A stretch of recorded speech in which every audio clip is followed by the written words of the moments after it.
Hey there, friends. Welcome back to an episode of After the Stream. Some of you may have been a part of the stream where I built a semi-replica of the Griffith Observatory. And, we got most of the architectural structure built, but we didn't really do a whole lot of the detail part of the design. So I came back later and decided I would just record a video of me adding in a few things to make it look a little bit more realistic to the pictures that I was using as inspiration. And here I'm just kind of creating this sort of, foliage border. On the other side of this that you can't quite see very well is my coffee shop. And so these two areas don't necessarily need to blend together. But if you look at photos that I do think I've added in later on in the video, there was some barrier kind of around this structure, and I wanted to sort of replicate that as best I could. So, we go about burying some bottle trees and adding in extra bushes and plant life to create that sort of natural fencing without having to use fencing or hedges or things like that. And this is kind of a trick I've been using a lot lately. On a lot of builds, you'll notice that I, bury trees and add in extra plants around, and in this case, I'm actually putting in full-size trees to kind of help block what's going to go back over here in this area later on. So yeah, this was fun. It was chill, just kind of hanging out, adding in things, doing all the detail work, which can be the best part of any kind of build, the decorating. Although unless you have in this case I had pictures I was working off of, so there was really no mental exertion on my end. I just had to kind of look at the picture and go, okay, how best can I copy this with the items we have in Dinkum? So this is some of that. I'm gonna let you just watch this very non-sped up video and just kind of get an idea of what I'm doing here and how I'm doing it, and I'll be back in just a little bit.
So now that I've got that side over there kind of finished and kind of blocking the view from, the coffee shop that I didn't really want to be a feature, I decided to come over here and sort of enclose the observatory, instead of using some of that extra space over there.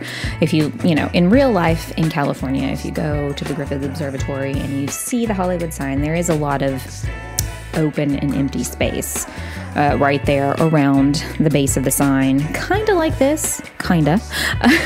So I decided to just, you know what, I'll leave that, you know, as kind of some realism, a little bit of realism. And not every space has to be completely decorated. Sometimes you can leave some things wild. But I did create this like sort of observation platform that's similar to what's there in real life, so that, you know, people could sit and take pictures and take a look at the famous landmark.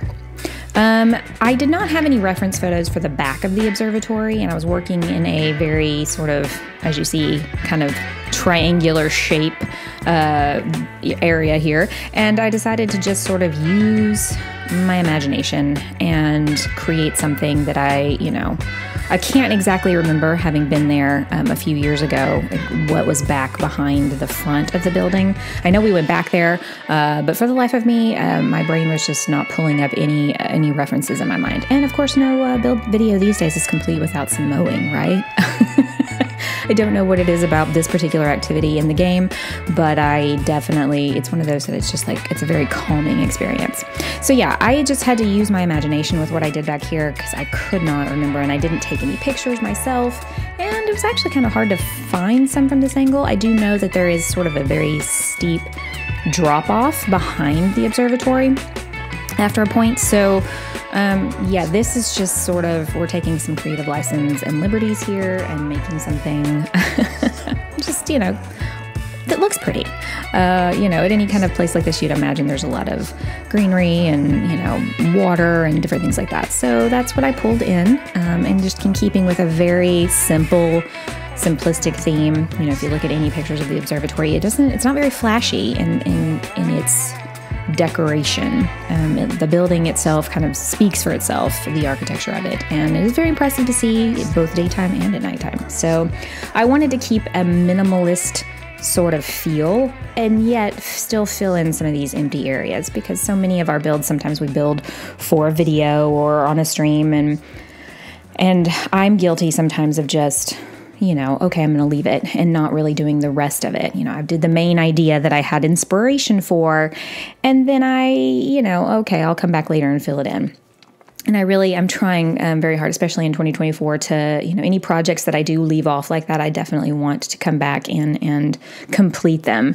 So I have a couple of ideas for adding on to the coffee shop and putting in like a back patio area and some other things. And then, you know, my condos that I built, I was going to do all these recreation areas, so I need to go back and do that. So there's a couple things that I've got my eye on for videos in the future, as well as the build along with me videos and stuff like this. I kind of like that sometimes I don't finish it in a stream, so then I can come back in and do that and have more content for you guys, especially if you don't want to sit through, you know, several hours of a build video. This is, you know, a little bit more of a happy medium. Some of us, you know, are busy, I get it, and you know, this is a bite-sized morsel you can take and do without having to commit a serious chunk of time. So hopefully these videos are helpful.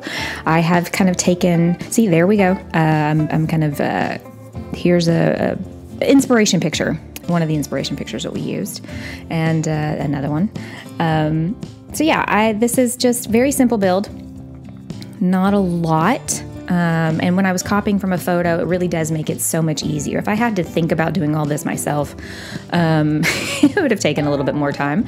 But yeah, doing it off of pictures is very helpful. And if you're stuck creatively and you're trying to figure out what to build, find a structure that you really like and admire or think is really pretty, and, you know, try to copy it. Obviously there's some limitations because Dinkum isn't necessarily an architectural building game, so you might have to do some creative thinking in how to achieve it, but I definitely say that using pictures as inspiration is very helpful in getting you off the ground if you're experiencing some creative blocks.